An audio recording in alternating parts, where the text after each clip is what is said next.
This is section 5.1a, different forms of linear relations. In the last section, we learned about slope-intercept form. And this section, we're going to be learning about standard form as well. So sometimes the equation will be given in standard form, and we'll be asked to change it into slope-intercept form. So here's an example of an equation written in standard form. This one we have 2x minus 3y is equal to 12. And we want to turn it into this format, where the y is by itself on the left and everything else is moved to the right. When the equation is given in standard form, you must first convert it to slope-intercept form to be able to graph it. So if we want to be able to graph, or to find the slope or the y-intercepts. So just looking at this format, we would not be able to tell what the slope is. So our step one, we're going to move the x term to the right side of the equal sign.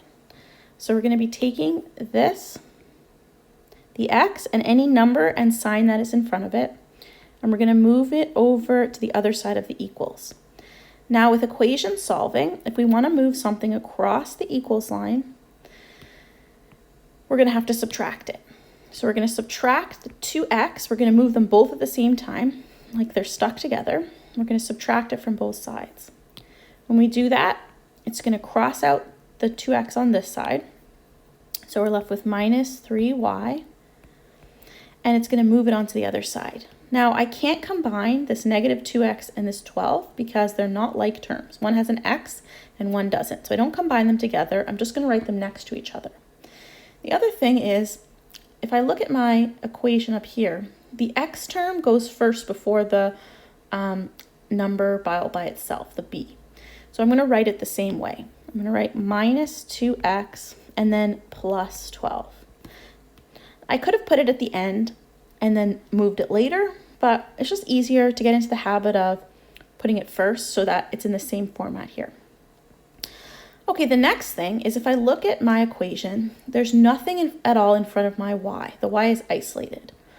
So that means that I need to get rid of this negative 3 that's in front of the y. So that's what I'm going to do next.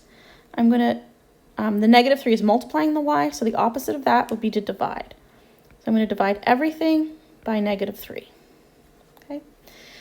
Over here I have negative 3 divided by negative 3. So this is going to cancel, and I get y is equal to, on this side, the two negatives cancel, but I can't simplify 2 over 3. So I'll just write this as 2 over 3x.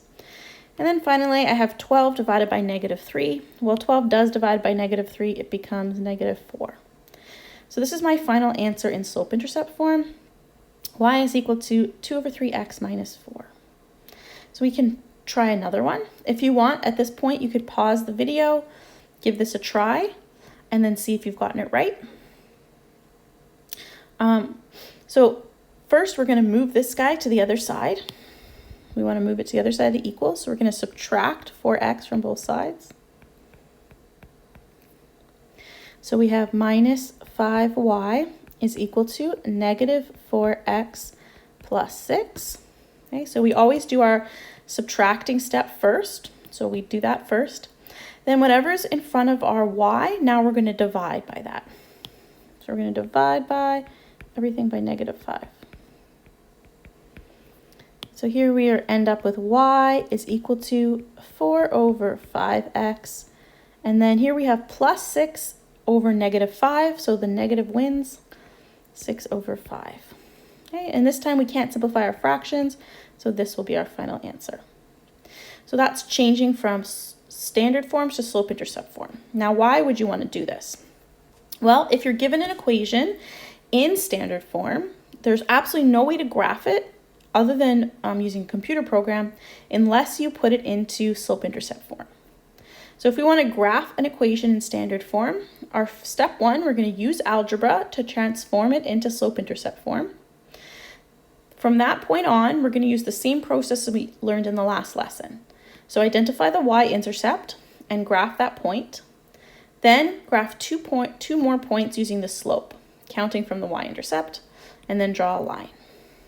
Okay, so here's our slope-intercept form. So first we're going to convert.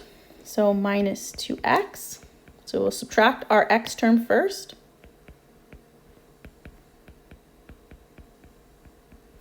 And then we'll divide by whatever's in front of our y. So here I end up with y is equal to 2 over 3x minus 4, okay? So I'm going to graph this negative 4. Remember that this is the y-intercept, so this is going to be our start. And it's always going to be on the y line. So here it's saying go down to negative 4. So this is going to be my starting place right here. And then my slope is 2 over 3, which means 2 up and 3 right. So from there, I'm going to go 2 up and 3 right. So I have 1 point here, 2 up and 3 right again. I have another point here. Going back to the original, I could also reverse directions and go 2 down and 3 left and have a point there. So once I have my points, I'll draw a straight line through them, and I've graphed my line. All right, graph the following. So again, I'm going to have to convert this into slope-intercept form. So first, I will move my x value to the other side. Here I have negative 1/2 y is equal to negative 2x minus 4. Now this time I have a fraction in front of my y. So I'm going to do this in 2 steps. First, I'm going to get rid of the bottom of my fraction. So this says divided by 2. So the opposite of division is multiplication. So I'm going to multiply everything by 2. And what that's going to do is cancel out the bottom of this fraction. So I'm left with negative 1y is equal to, here I have negative 2 times 2, so I get negative 4x, and negative 4 times 2, I get negative 8.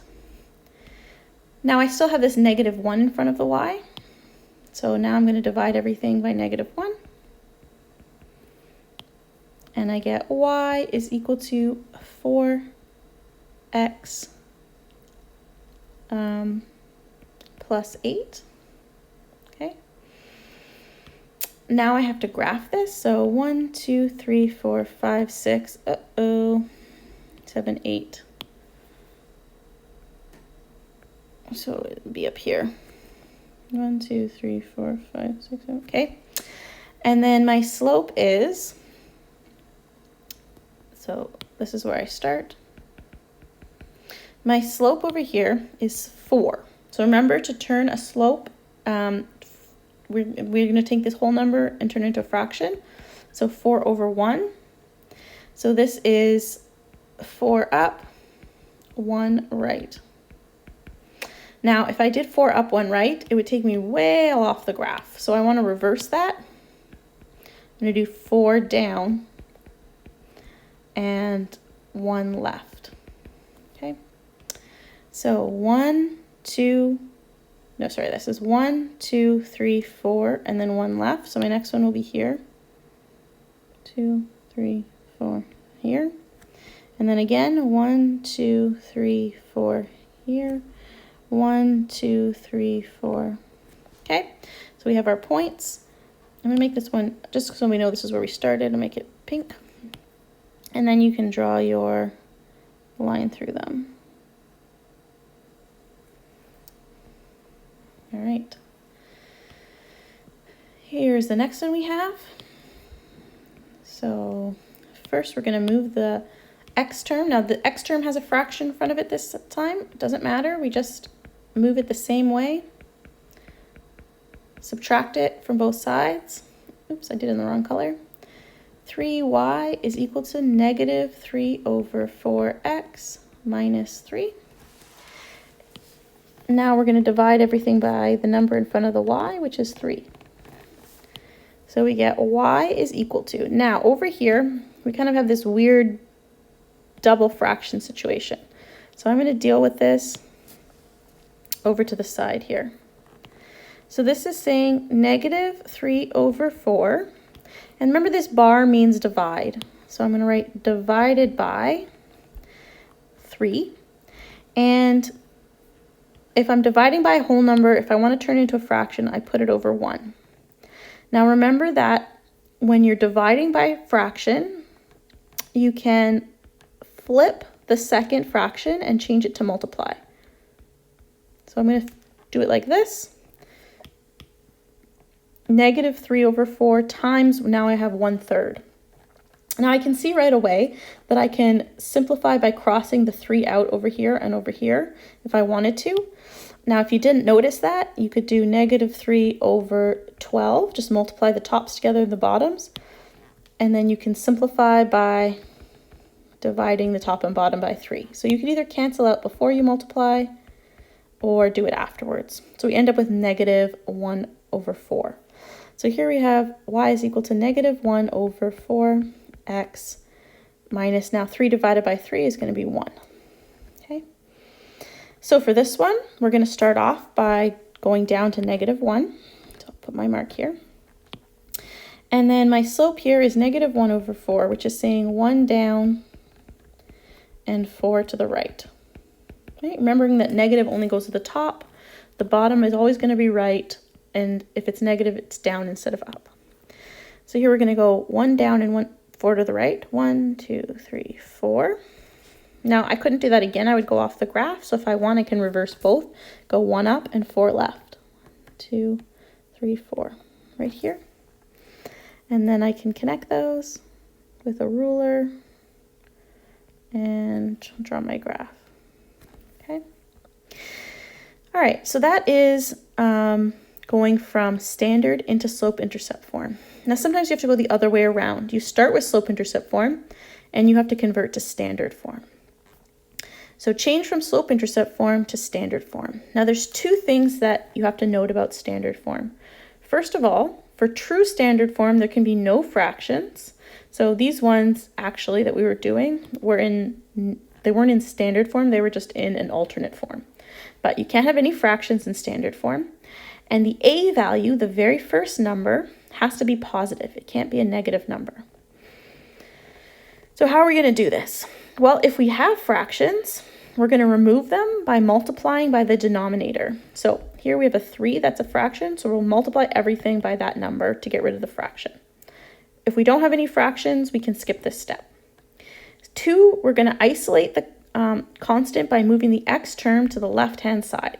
So if we look here, we have the y on the left, but the x is on the right. On standard form, we have the x and the y on the left. So we're going to take this and move it over. Basically the reverse of what we did before. And then finally, if our a value, our very first number, is not positive, we have to make it positive by either multiplying everything by -1 or dividing everything by -1. Same thing, okay? So let's try that out. Okay, so first thing we're going to do is we're going to take this whole thing and move it back over here. So the exact same idea as what we were doing before, but this time we're moving it to the left. So I'm going to subtract 2 over 3x. Okay. Oh, I could have, oops, I did it in the wrong way. Sorry, guys. Let me start again here. I mean, you could move it first. I realize that step 1 says multiply to get rid of the fractions, so I'll do that. So it doesn't really matter if you do step 1 or 2 in the other order, but I'll follow my steps here. Okay, so the bottom is a 3, so that means I'm going to multiply everything by 3. Okay, cancel those out. So we get 3y is equal to, now the bottom here canceled out, so we just get left with 2x, and then minus 3.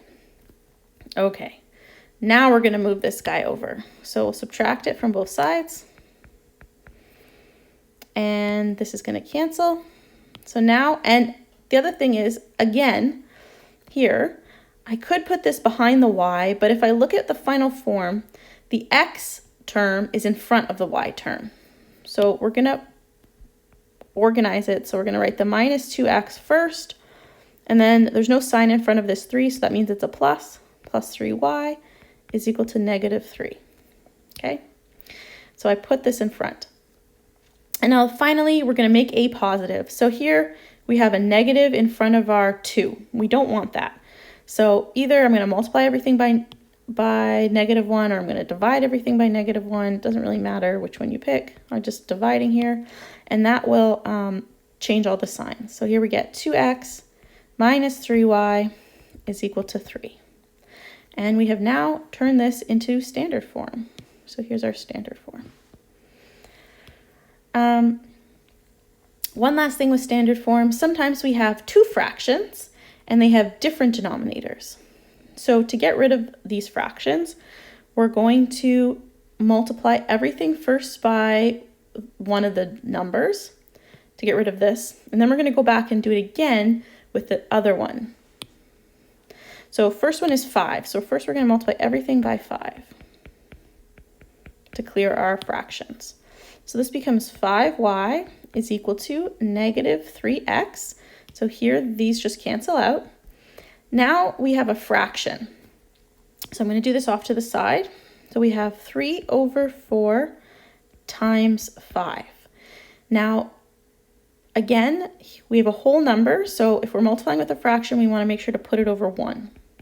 And then we multiply across the top. So 3 times 5, we get 15. And we multiply across the bottom. 4 times 1, we get 4. So over here we have plus 15 over 4. Now we still have fractions. So we're going to go back through and multiply everything again now by 4. So times 4, times 4, times 4. So we have here 5 times 4. This is going to give us 20y.